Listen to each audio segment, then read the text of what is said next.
Hey guys, BSc nursing का number 1 channel study medium आप सभी का स्वागत है। अगर आप बीएससी नर्सिंग का तैयारी कर रहे हो तो ये सीरीज आपके लिए बहुत ही इंपॉर्टेंट है, क्योंकि इसमें ऑल सब्जेक्ट को कराया जा रहा है। और अगर आपको सभी वीडियो देखना है तो डिस्क्रिप्शन बॉक्स में आपको प्लेलिस्ट का लिंक दिया गया है। और अगर आप अच्छे से तैयारी करना चाहते हो तो हमारे ऐप के साथ जुड़ जाओ, जिसका लिंक हमने डिस्क्रिप्शन बॉक्स में दिया रखा है। वहाँ पे आपको पीडीएफ और क्लासेस सभी मिल जाएंगे लाइव और रिकॉर्डेड के साथ। ठीक है, तो चलिए शुरू करते हैं आज का वीडियो। पहला क्वेश्चन से प्रोथ्रोम्बिन रुधिर में पाया जाता है और इसका संबंध होता है थक्का बनाने से, समूहीकरण से, रक्तचाप से या फिर हृदय धड़कन शुरू करने से। सो इसका करेक्ट आंसर हो जाएगा ऑप्शन ए, थक्का बनाने से। प्रोथ्रोम्बिन रुधिर में पाया जाने वाला एक ऐसा यौगिक होता है जो ब्लड क्लॉटिंग में सहायता होते हैं। नेक्स्ट क्वेश्चन से खरगोश में किस प्रकार का WBC रोगरोधी कार्य संपन्न करते हैं? लिम्फोसाइट्स, पॉलीमॉर्फ, इयोसिनोफिल्स या मोनोसाइट्स। सो इसका करेक्ट आंसर हो जाएगा ऑप्शन है लिम्फोसाइट्स। तो खरगोश का जो WBC का लिम्फोसाइट्स होते हैं वो रोगरोधी कार्य संपन्न करने में सहायता करते हैं, और ये लिम्फोसाइट्स जो होते हैं वो WBC का ही एक प्रकार होता है। नेक्स्ट क्वेश्चन से रुधिर के थक्का में होता है prothrombin, option B thrombin, option C fibrinogen and option D fibrin. तो रुधिर के थक्का में क्या पाया जाता है? रुधिर के थक्का में फाइब्रिन नामक प्रोटीन पाया जाता है जो कोगुलेशन में सहायता करते हैं। ठीक है, नेक्स्ट क्वेश्चन से खरगोश रुधिर स्कंदन के लिए वांछित प्रोथ्रोम्बिन कहाँ से उत्पन्न करता है? यकृत से, आमाशय से, प्लीहा से या फिर अग्नाशय से। सो इसका करेक्ट आंसर हो जाएगा ऑप्शन ए, यकृत से।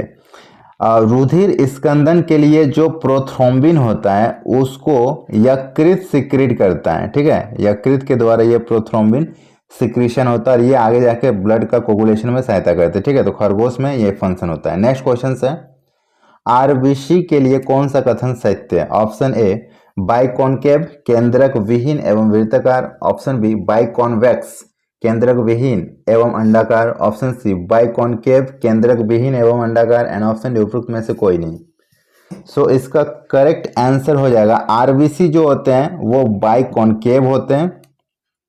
RBC में कोई भी केंद्रक नहीं होता, केंद्रक विहीन होते हैं और इसका शेप वृत्ताकार होता है। ठीक है, तो ये एक ऐसा सेल है जिस सेल के अंदर न्यूक्लियस नहीं पाया जाता। ठीक है, न्यूक्लियस नहीं पाया जाता, केंद्रक विहीन सेल होता है।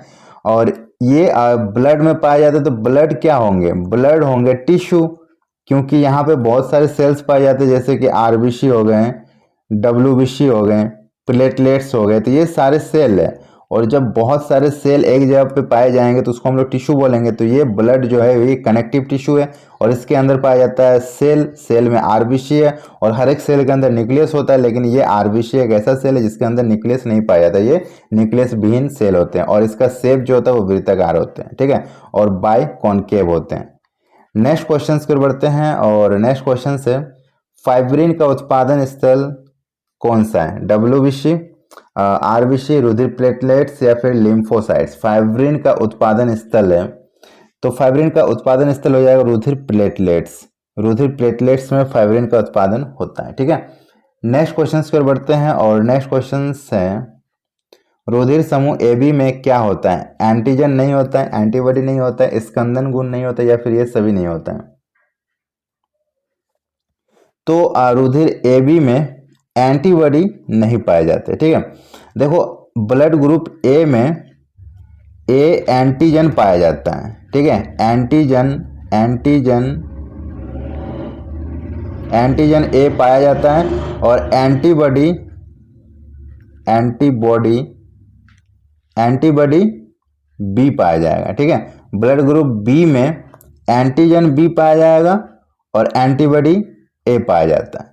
और AB में दोनों ही एंटीजन पाया जाएगा, A और B दोनों एंटीजन पाया जाएगा और कोई भी एंटीबॉडी नहीं पाया जाएगा।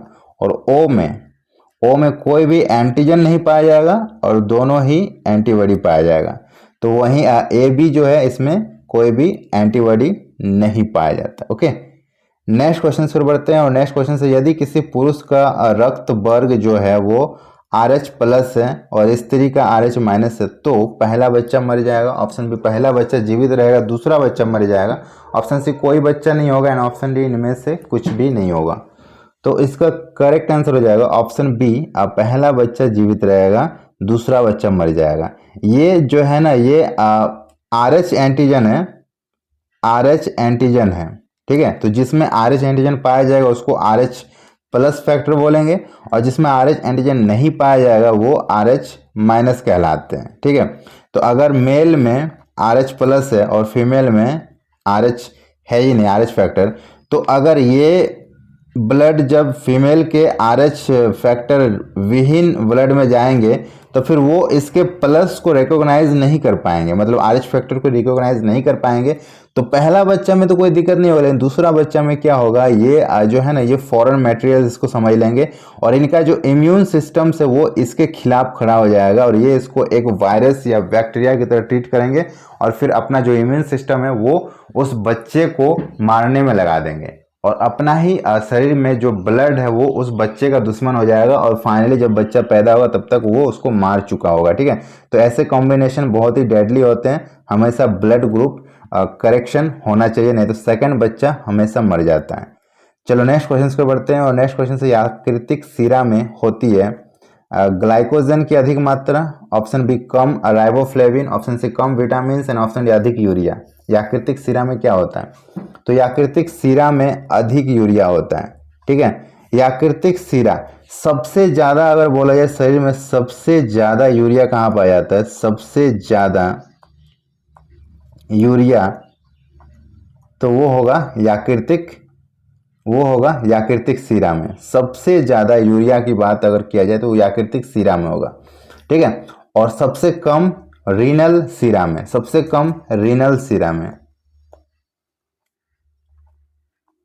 सबसे कम रीनल सीरा में, ठीक है। तो याकृतिक सीरा में सबसे ज्यादा होती है।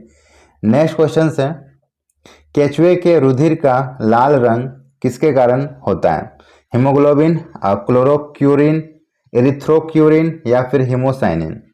सो इसका करेक्ट आंसर हो जाएगा ऑप्शन है हीमोग्लोबिन। केंचुए में जो रुधिर होते हैं, रुधिर में एक पिगमेंट पाया जाता है उनका भी हीमोग्लोबिन, जिसकी वजह से ब्लड लाल रंग का होता है। हीमोग्लोबिन भी पाया जाता है, ठीक है, हीमोग्लोबिन भी पाया जाता है, ब्लड का कलर भी लाल होता है, लेकिन ऑक्सीजन का जो परिवहन होता है वो आरबीसी के थ्रू नहीं होता है, ठीक है। ये जो हीमोग्लोबिन है इसमें ऑक्सीजन मैच करके ऑक्सी हीमोग्लोबिन बनाता है जो इंसानों में होता है, लेकिन केचुए में ये ऑक्सीजन का परिवहन हीमोग्लोबिन से नहीं होता है। ये हीमोग्लोबिन सिर्फ पिगमेंट का काम कर रहा है, इसमें कलर को लाल कर रहा है, लेकिन परिवहन का काम नहीं कर रहा है। तो केचुए में परिवहन किसकी वजह से होगा? तो प्लाज्मा में घुल के होगा, ठीक है। प्लाज्मा में ऑक्सीजन का घुलित अवस्था में परिवहन होता है, ठीक है। हीमोग्लोबिन होती है लेकिन ऑक्सीजन का परिवहन करने में नहीं काम देता है। नेक्स्ट क्वेश्चन है, ताजा लिए गए रुधिर में कैल्शियम अगर निकाल दिया जाए तो रुधिर का स्कंदन होगा, ऑप्शन बी रुधिर का स्कंदन नहीं होगा, ऑप्शन सी हीमोलाइसिस होगा एंड ऑप्शन डी हीमोग्लोबिन का ऑक्सीकरण रुक जाएगा। सो इसका करेक्ट आंसर हो जाएगा ऑप्शन बी स्कंदन नहीं होगा। अगर ताजा लिए गए रुधिर से कैल्शियम को हम लोग निकाल देते हैं तो क्या होगा? स्कंदन रुक जाएगा। स्कंदन के लिए कैल्शियम बहुत ही ज़्यादा जरूरी होता है और जो ब्लड का क्लॉटिंग होता है उसमें कैल्शियम एक अहम भूमिका निभाती है। तो अगर ताज़ा ब्लड को अगर आप निकालते हो और तुरंत देखना कि वो जम जाता है तो वो कैल्शियम मौजूद होने की वजह से होता है। अगर वहाँ से कैल्शियम को अगर हम लोग हटा दें तो फिर वो स्कंदन नहीं करेगा, ठीक है। नेक्स्ट क्वेश्चन से, किस में हीमोग्लोबिन रुधिर प्लाज्मा में घुला हुआ होता है? किस में हीमोग्लोबिन जो होता है रुधिर प्लाज्मा में घुला हुआ होता है? केंचुआ में, मनुष्य में, मेढक में, हाइड्रा में। तो इसका करेक्ट आंसर हो जाएगा ऑप्शन है केंचुआ में। देखो यहाँ पे हीमोग्लोबिन हमने बताया कि हीमोग्लोबिन पाया जाता है, लेकिन फिर भी ऑक्सीजन जो है ना, ऑक्सीजन का परिवहन हीमोग्लोबिन के थ्रू नहीं होता है, क्योंकि ऑक्सीजन का परिवहन प्लाज्मा में घुलित अवस्था में होता है, ठीक है। प्लाज्मा में घुलित अवस्था में होता है। ऐसा क्यों होता है? क्योंकि प्लाज्मा में ही हीमोग्लोबिन पाया जाता है। ये हीमोग्लोबिन भी प्लाज्मा में घुली हुई होती है। तो जो हीमोग्लोबिन होती है वो खुद प्लाज्मा में घुली हुई होती है, इसलिए ऑक्सीजन भी प्लाज्मा में घुल के और परिवहन करने का काम करती है, ठीक है। तो केचुए में हीमोग्लोबिन होते हुए भी ऑक्सीजन का परिवहन प्लाज्मा में घुलित अवस्था में होता है और वो हीमोग्लोबिन के साथ यौगिकीकरण करता है, लेकिन प्लाज्मा में घुलित अवस्था में करता है। ओके, नेक्स्ट क्वेश्चन है, स्तनीय रुधिर में सबसे बड़े रुधिराणु होते हैं बेसोफिल्स, लाल रुधिर कणिकाएं, मोनोसाइट्स या फिर लिम्फोसाइट्स। तो इसका करेक्ट आंसर हो जाएगा ऑप्शन बी लाल रुधिर कणिकाएं। मैमल्स में जो ब्लड होता है उसमें सबसे बड़ा रुधिराणु कौन से होते हैं? तो सबसे बड़ा होता है आरबीसी। ठीक है, सबसे बड़ा होता है आरबीसी। और ये सभी जो है ना, ये सभी डब्ल्यूबीसी के प्रकार है। डब्ल्यूबीसी के 5 टाइप होते हैं, उसी में से बेसोफिल्स, मोनोसाइट और लिम्फोसाइट आते हैं। तो आरबीसी इन सभी से बड़ा होगा। नेक्स्ट क्वेश्चन है, इनमें से कौन सा कथन सही है? ऑप्शन है सार्वभौमिक रुधिरदाता ओ प्रकार का होता है और सर्वग्राही ए बी होता है। ऑप्शन बी सार्वभौमिक रुधिरदाता ए बी होता है और सार्वभौम ग्राहक ओ होता है। ऑप्शन सी बी समूह वाला जो व्यक्ति होता है ए बी समूह से रुधिर ले सकता है। एंड ऑप्शन डी ए समूह वाला व्यक्ति ए बी समूह से रुधिर ले सकता है। तो इसका करेक्ट आंसर क्या हो जाएगा? तो इसमें से सही कथन बोला गया। तो पहला कथन क्या है? सार्वभौमिक रुधिर दाता जो है वो ओ है और सार्वभौमिक ग्राहक ए बी है। ओ में क्या होता है? ओ में कोई भी एंटीजन नहीं होता है। ठीक है, एंटीजन ए एंटीजन बी दोनों ही नहीं होता है। तो इसको कोई भी ये किसी को भी ब्लड दे सकता है क्योंकि इसमें एंटीजन होता ही नहीं है। अगर ये ए वाले को देगा तो भी कोई दिक्कत नहीं है, ये बी वाले को देगा तो भी कोई दिक्कत नहीं है, और ये ए बी वाले को देगा तो भी कोई दिक्कत नहीं है। ठीक है, क्योंकि इसमें एंटीजन होता ही नहीं है। और सार्वभौम ग्राहक ए बी है। ए बी में क्या होता है? कोई भी एंटीबॉडी नहीं होता है, एंटीबॉडी नहीं होता है, एंटीबॉडी नहीं होता है। तो अब इसको कोई भी ब्लड देगा, इसको कोई प्रॉब्लम नहीं होगा। एंटीबॉडी नहीं हो रहा है और इसमें दोनों ही एंटीजन पाया जाता है। ठीक है, इसमें एंटीजन दोनों ही पाया जा रहा है और एंटीबॉडी नहीं हो रहा। अब इसको मान लो ए ब्लड ग्रुप वाला इसको ब्लड देगा तो इसका जो ए है वो रिकॉग्नाइज करेगा। अगर बी वाला इसको ब्लड देगा तो इसका बी रिकॉग्नाइज करेगा, और अगर ए बी वाला इसको ब्लड देगा तो पूरा ए बी इसको रिकॉग्नाइज करेगा। ठीक है, तो ये जो है ना, दोनों ही एंटीजन मौजूद होने की वजह से इसको कोई भी ब्लड दे सकता है, और ओ में कोई भी एंटीजन नहीं होने की वजह से किसी को भी ब्लड दे सकता है। इस तरह से ये दोनों ही सार्वभौमिक ग्राहक और दाता कहलाते हैं। नेक्स्ट क्वेश्चन है, ऑक्सीटोसिन हार्मोन्स का स्रावन कहाँ से होता है?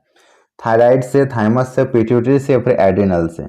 सो इसका करेक्ट आंसर हो जाएगा ऑप्शन सी, पिट्यूटरी ग्लैंड से होता है। मास्टर ग्रंथि इसको बोला जाता है, और ये वृद्धि हार्मोन्स भी सीक्रेट यहीं से होता है। और ऑक्सीटोसिन हार्मोन्स जो होता है वो भी पिट्यूटरी ग्लैंड ही करता है, और ये सारे ग्लैंड को कंट्रोल करती है। ठीक है, नेक्स्ट क्वेश्चन है, पैरामीशियम में जननिक पदार्थ का आदान प्रदान किस प्रक्रिया में होता है? पैरामीशियम में द्विभाजन द्वारा, संयुग्मन द्वारा, एंडोमिक्सिस द्वारा या फिर परिकोष्ठन द्वारा?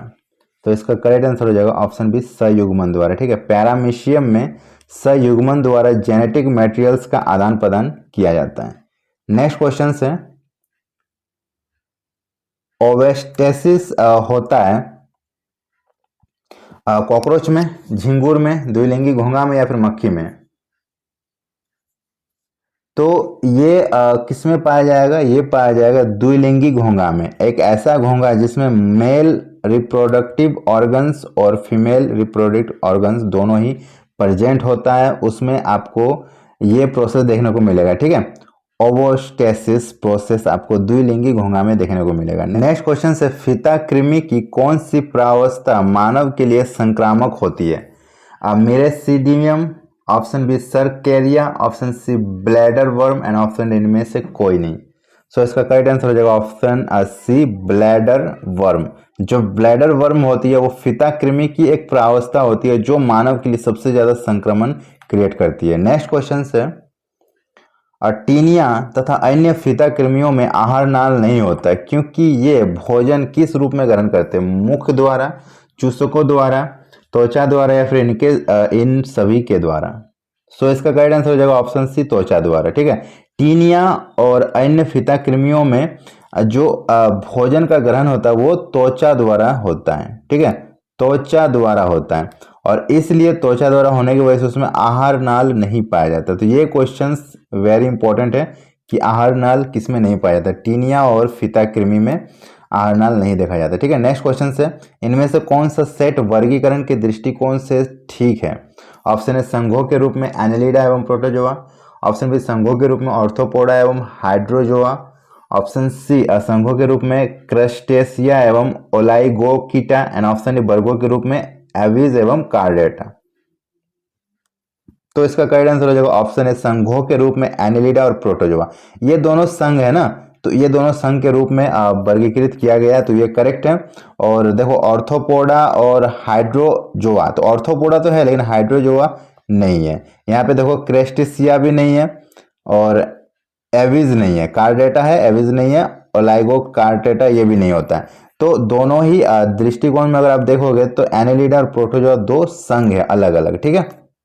वीडियो अगर पसंद है तो लाइक कीजिएगा, सभी के साथ शेयर कीजिएगा और चैनल को सब्सक्राइब जरूर कीजिएगा। और तैयारी को अच्छे से करना है तो हमारे ऐप के साथ जुड़ जाइए, वहां पे आपको पेड कोर्स मिल जाएंगे, बहुत ही सस्ते है वो। और अगर पीडीएफ डाउनलोड करना है तो वो भी आपको ऐप में ही मिलेगा, बहुत ही शानदार 8000 क्वेश्चंस का पीडीएफ है। अगर वो भी पढ़ लेते हो तो एक भी क्वेश्चन नहीं छूटेगा, जिसका लिंक हमने डिस्क्रिप्शन बॉक्स में दे रखा है। और ये मिलते हैं नेक्स्ट वीडियो में, तब तक के लिए बाय बाय।